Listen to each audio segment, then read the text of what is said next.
그런데 코로나 때문에 못 나가고 놀터도 안 나가고 집에서만 있었어.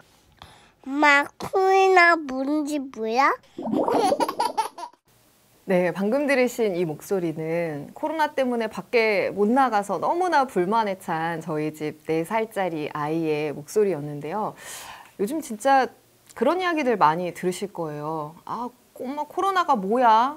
코로나가 뭐길래 우리 이렇게 학교도 못 가고 놀이터도 못 가고 키즈카페도 못 가는 거야? 이렇게 얘기할 때 아이한테 어떤 식으로 어떻게 설명해야 될까 좀 고민되는 지점이 있으실 텐데요. 오늘은 제가 아이 연령별로 다른 코로나19 설명법에 대해서 알려드리려고 합니다. 먼저 저는 지금 4살, 6살 두 아들을 기르고 있는 엄마인데요. 저희 집처럼 이렇게 좀 영유아가 있는 가정, 이 가정에서는 가장 중요한 것이 바로 아이들에게 너무 지나친 공포심을 주지 않는 겁니다. 대신 부모가 널 지켜줄 수 있다는 안정감을 주는 게 중요한데요. 예를 들어서 코로나19에 대해서 자세히 설명하고 싶어서 이거는 세균 바이러스인데 이게 밖에 나가면 놀이터에도 있고 엘리베이터에도 있고 사람들한테도 이게 다 있어. 이것 때문에 사람들이 지금 큰 병원에 가고 심지어 죽을 수도 있어. 이렇게 이야기를 하면 이 시기 아이들 같은 경우에는 꿈과 현실을 좀 구분하기 좀 어려워하기 때문에 이것이 지나친 공포심으로 확대돼서 밖에 나가기 두려워하고 뭔지 모르지만 이 세상은 무서워 이런 불신을 가질 수도 있다고 합니다. 사실 저는 이 이야기에 정말 공감을 했던 게 제가 에스컬레이터를 탔을 때 이제 뉴스에서 보면은 아이들이 가끔 발가락이 끼이는 그런 사고가 일어날 때가 있잖아요. 근데 그게 너무 두려워서 아이가 에스컬레이터에 타서 장난을 치면은 제대로 내리지 못해서 거기에 손가락이나 발가락이 끼일까봐 제가 너무너무 걱정이 됐는데 저희 그런 생각과는 상관없이 아이는 그런 상황을 모르다 보니까 에스컬레이터에서 항상 뛰고 제대로 내리지 않고 장난을 치는 거예요. 그래서 어느 날 제가 정색하고서는 아이에게 말했습니다.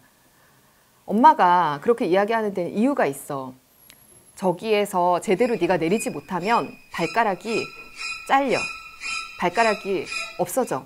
이렇게 얘기를 했거든요.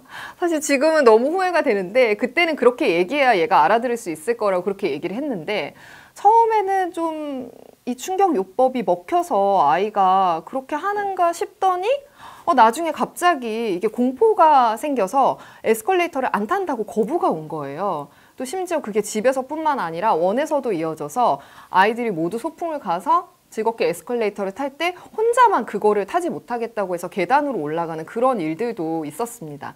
그래서 나중에는 제가 아니 그게 아니라 네가 잘 내리기만 하면 에스컬레이터에서 발가락이 끼거나 잘려서 없어지는 그런 일은 없을 거야 이렇게 잘 설명을 하고 아이가 안심을 하면서 넘어간 일이 있었거든요.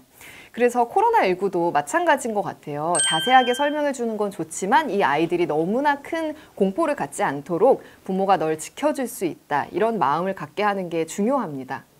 그래서 앞에서 들으셨던 저희 코로나19가 뭐야 이것 때문에 나가지도 못하고 나 너무 힘들어 했던 그 4살 아이에게 제가 코로나19에 대해서 이렇게 설명을 해봤는데요. 코로나가 바이러스지, 그치? 코로나 바이러스. 바이러스는 세균벌레야. 세균벌레 알아? 엄마, 괴물. 괴물이야, 세균벌레는. 근데 그래도 마스크 잘 끼고 갔다 와서 손 닦고 그러면은 우리 태인이 괜찮을 거야. 알겠지? 응? 걱정하지 마. 우리 태인이는 괜찮아. 엄마 지켜줄게.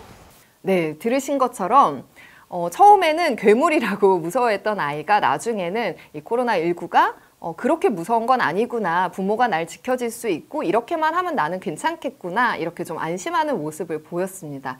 어떻게 여러분도 따라해 보실 수 있겠죠? 두 번째로는 저처럼 영유아가 아니라 초등학생 이상의 자녀들이 있는 가정이 있을 거예요. 이 아이들은 사실 코로나19에 대해서 부모가 직접 언급하지 않더라도 친구를 통해서나 뉴스를 통해서나 대부분 이게 무엇이다 라는 건 알고 있을 거예요. 하지만 이 아이들은 좀 거짓된 정보, 잘못된 정보들을 알고 있는 경우도 많아서 어떤 일이 있었냐면 저희 집에 11살 사촌 동생이 놀러 왔어요. 그런데 짜장이라고 까만색 엄청 귀여운 강아지가 있었는데 다른 사람들이 다 짜장아 이러면서 귀엽다고 만질 때 이 아이는 혼자 좀 잘못 알고 있었던 거예요. 메르스가 낙타에서 옮은 것처럼 이 아이는 동물을 만지면 코로나19가 옮는다고 생각해서 너무 만지고 싶은 이 강아지를 3시간 동안이나 한 번도 만지지를 않는 거예요.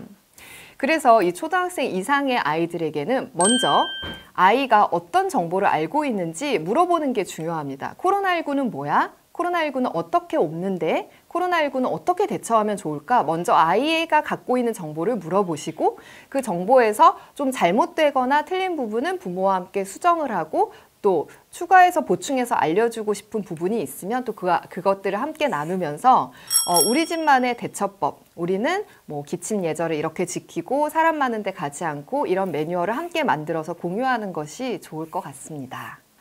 오늘 이 정보가 마음에 드신다면 구독 꾹, 추천 꾹 아시죠? 끝인데.